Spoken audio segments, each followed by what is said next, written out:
এবার ছেলেকে তোলার পালা।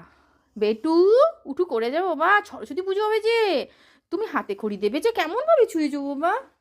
উঠু করো তাড়াতাড়ি, এটা দাদার স্নান হয়ে গেছে, সবার স্নান হয়ে গেছে, নড়েই নি। হ্যালো এভরিওয়ান, তো কেমন আছেন সবাই? আশা করি সবাই খুব ভালো আছেন, আমিও ভালো আছি। তো এটা ছিল সরস্বতী পুজোর দিনের ব্লগ। একটু দেরি হয়ে গেল আপলোড করতে। আগের ভিডিওটা আগেই দেখেছিলাম যে সরস্বতী পুজো আগের দিন সব জোগাড় করে রেখেছিলাম, আর পরের দিন সরস্বতী পুজো সকাল সকাল হওয়ার জন্য সবকিছু রেডি করে রেখেছিলাম। ম্যাচিং ম্যাচিং পাপা বেটু, ম্যাচিং ম্যাচিং। ঘুম থেকে উঠেই স্নান করে নিয়েছে। হাতে খড়ি হবে কার? ননি দাদার।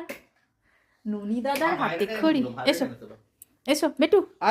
অন্যান্য বছরের তুলনায় এই বছরের সরস্বতী পুজো আমাদের কাছে একটু বেশি স্পেশাল, কারণ এবছর আমাদের ছেলে দিল হাতে খড়ি। সকাল সকাল ছেলেকে উঠিয়ে স্নান টান করিয়ে দিয়েছি, একদম ফ্রেশ করিয়ে দিয়েছি। ঠান্ডার মধ্যে ছেলেটাও স্নান কিন্তু করে নিয়েছে, একদমই কান্নাকাটি করেনি, কারণ ওকে অনেকদিন আগে থেকেই বোঝানো হয়েছে ওর হাতে খড়ি হবে, এটা হবে সেটা হবে, তুমি মন্ত্র বলবে, ফুল নেবে, ব্রাহ্মণ মশাই যেটা বলবে তুমি সেটা কিন্তু শুনবে, এইসব করে বোঝানো হয়েছে। যাই হোক, সবটাই ও করেছে, হাতে ফুলও নিয়েছে, বেচারা মন্ত্র বলা শুরুও করেছিল, কিন্তু এত স্পিডে মন্ত্র বলছিলেন পণ্ডিত মশাই যে ছেলেটা আর হকচকিয়ে গেছে, বলতে পারেনি, কারণ অত উচ্চারণ তো পারে না।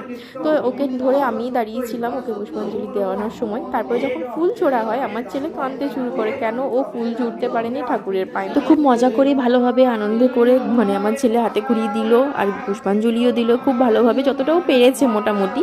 বলতে পারেনি কোনো কিছুই উচ্চারণ, সে ঠিকঠাকভাবে একটা আধটা ওয়ার্ড বলেছে, তো সেটাই ঠিক আছে, সন্তুষ্ট।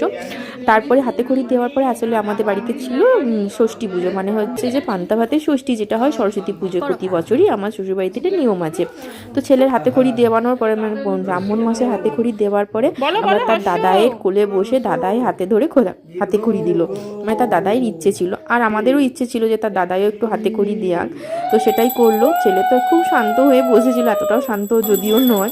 তো তারপরে আমাদের আবার অন্যদিকের আয়োজন শুরু হয়ে যায় পুষ্পাঞ্জলি দেওয়ার পরে, প্রসাদ টসাদ খাওয়ার পরে, কারণ আমাদের বাড়িতে ছিল আগেই বললাম ষষ্ঠী, তো সেটা ষষ্ঠী পাততে হবে, তার রান্নার আয়োজন বিশাল, মানে অনেক বড় করেই আয়োজন হয়। সে আনা হয়েছিল এবছর 8 কেজি মাছ, তো সেই মাছ ভাজার দায়িত্ব থাকে আমার উপরে, আর বাকি রান্না বান্না সব কিছু আমার শাশুড়ি মাই করেন। আমরা ভাজা হয়েছে, আর এখানে মুড়োগুলো এখন সবাই বাকি আছে, আর এই পাশে মায়ের রান্না বান্না কমপ্লিট হয়ে গেছে, ভাজাভুজিগুলো সব চলছে পান্তা ভাতে।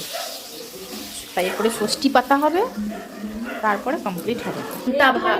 ষষ্ঠী মা ষষ্ঠী যে পাতা হয়েছে, মা ষষ্ঠী পান্তা ভাত একবার খাওয়া হয়ে গেছে, আবার খাবো।